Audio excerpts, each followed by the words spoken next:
Hello everyone, তো দেখো আজকের আমাদের মেনু ছিল একটু আলাদা, ছিল পনিরের পিস পোলাও আর চিকেনের চাপ। তো ফার্স্টে আমি বাসমতি চালটা এরকম ভাবে সুন্দর করে 2-3 বার ধুয়ে ভালো করে ভিজিয়ে রেখেছি। আর এখানে দেখো আমি 4টে চিকেনের লেগ পিস নিয়ে নিয়েছিলাম। এটা কিন্তু আমি 4 থেকে 5 ঘন্টা আগে সুন্দর করে ম্যারিনেট করে রেখে দিয়েছিলাম। হলুদ, লঙ্কা গুঁড়ো, নুন আর আদা রসুনের পেস্ট, আমি এই কটা দিয়ে ভালো করে ম্যারিনেশন করে চিকেনটা রেখেছিলাম 4 থেকে 5 ঘন্টা আগে। এবার আমি কড়াইতে একটুখানি গরম তেল করে চিকেনগুলোকে ভালো করে একটু হাফ ফ্রাই করে নিলাম। তারপরে আমি সেই কড়াইতেই দিয়ে দিলাম অল্প একটু বাটার, দিয়ে ভালো করে একটু নাড়িয়ে একটা গোটা বড় পেঁয়াজের পেস্ট আমি এর মধ্যে দিয়ে দিলাম। পেঁয়াজের পেস্টটা দেওয়ার পরে আমি এটাকে ভালো করে কষাবো যতক্ষণ না পেঁয়াজটা ব্রাউন হয়ে যাচ্ছে।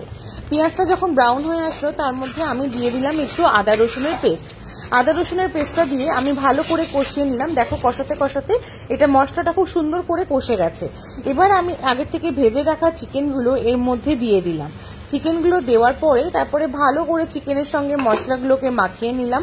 10 থেকে 15 সেকেন্ড পর্যন্ত কষানোর পরে তারপরে যে পাত্রে আমি চিকেনটাকে ম্যারিনেশন করেছিলাম সেই পাত্রেই জল দিয়ে আমি এই চিকেনের ওপরে জলটা দিয়ে দিলাম। তারপরে আমি একে একে গুঁড়ো মশলাগুলো অ্যাড করলাম, একটু লঙ্কা গুঁড়ো, একটু হলুদ গুঁড়ো আর সামান্য পরিমাণ মতো নুন, আর তার সঙ্গে দিয়ে দিয়েছিলাম হচ্ছে চিকেনের মশলা। এটা দিয়ে আমি ভালো করে ঝোলের সঙ্গে চিকেনটাকে ভালো করে মিশিয়ে নিলাম, যাতে চিকেনের গায়ে লেগে থাকা গুঁড়ো মশলাগুলো ঝোলের সঙ্গে যেন ভালোভাবে মিশে যায়। আর অন্যদিকে দেখো আমি একটা পাত্রে 3 চামচ মতন ছাতু নিয়ে একটু গরম জলে ছাতুটাকে ভালো করে গুলে নিলাম। ছাতুটাকে কিন্তু ভালো করে গুড়তে হবে যাতে গুঁড়ো গুঁড়ো ব্যাপারটা ছাতুর মধ্যে না থাকে। আর তারপরে দেখো আমি 3 থেকে 4টে পিস লঙ্কা ভালো করে মিক্সিতে পেস্ট করে সেই লঙ্কার পেস্টটা আমি দিয়ে দিলাম চিকেনে। তোমরা কিন্তু এখানে লঙ্কার পেস্টটা দিও, তাহলে স্বাদটা ভালো আসবে। এবার দেখো আমি ওপর থেকে ছাতুটা দিয়ে দিলাম। ছাতুটা ইউজ করলে চিকেনের গ্রেভির মধ্যে সেই একটা গাঢ় ব্যাপারটা থাকে, অত পাতলা হয় না।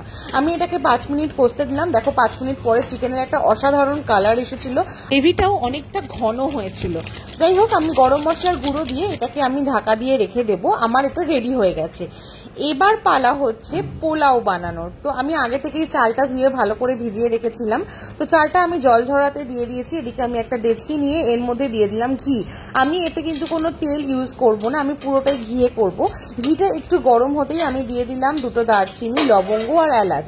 সাথে সাথে আমি 10 থেকে 12 পিস পর্যন্ত কাজু বাদাম এখানে দিয়ে দিয়েছিলাম।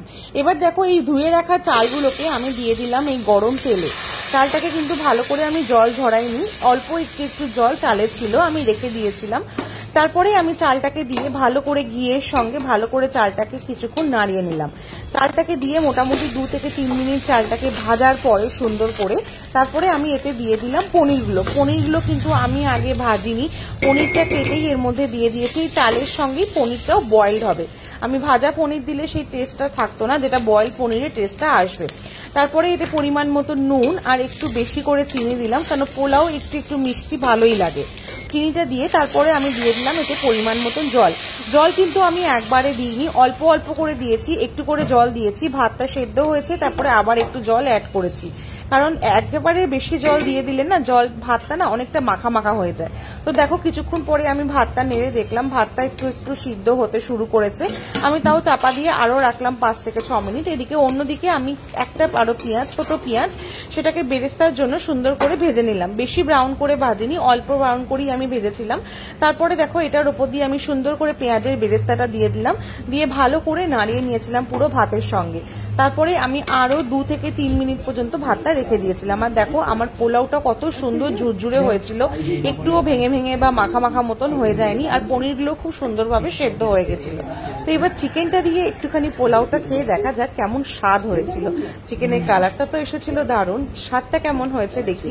খুব সুন্দর হয়েছিল, বিকজ আর গ্রেভিটা এত সুন্দর হয়েছিল। আর তার থেকে বেশি চিকেনটাকে আমি অনেকক্ষণ আগে ম্যারিনেট করে রেখেছিলাম বলে চিকেনের মধ্যে মশলাগুলো খুব সুন্দরভাবে ঢুকেছে। তোমরাও একবার এরকম ভাবে চিকেন চাপ বাড়িতে করে দেখতে পারো, আর অবশ্যই আমাকে জানিও এই চিকেন চাপের রেসিপিটা তোমাদের কেমন লাগলো। যাই হোক, ততক্ষণ আমি আমার খাবারটা এনজয় করি। তোমাদের দেখা হবে অন্য একটা নতুন ভিডিওর সাথে।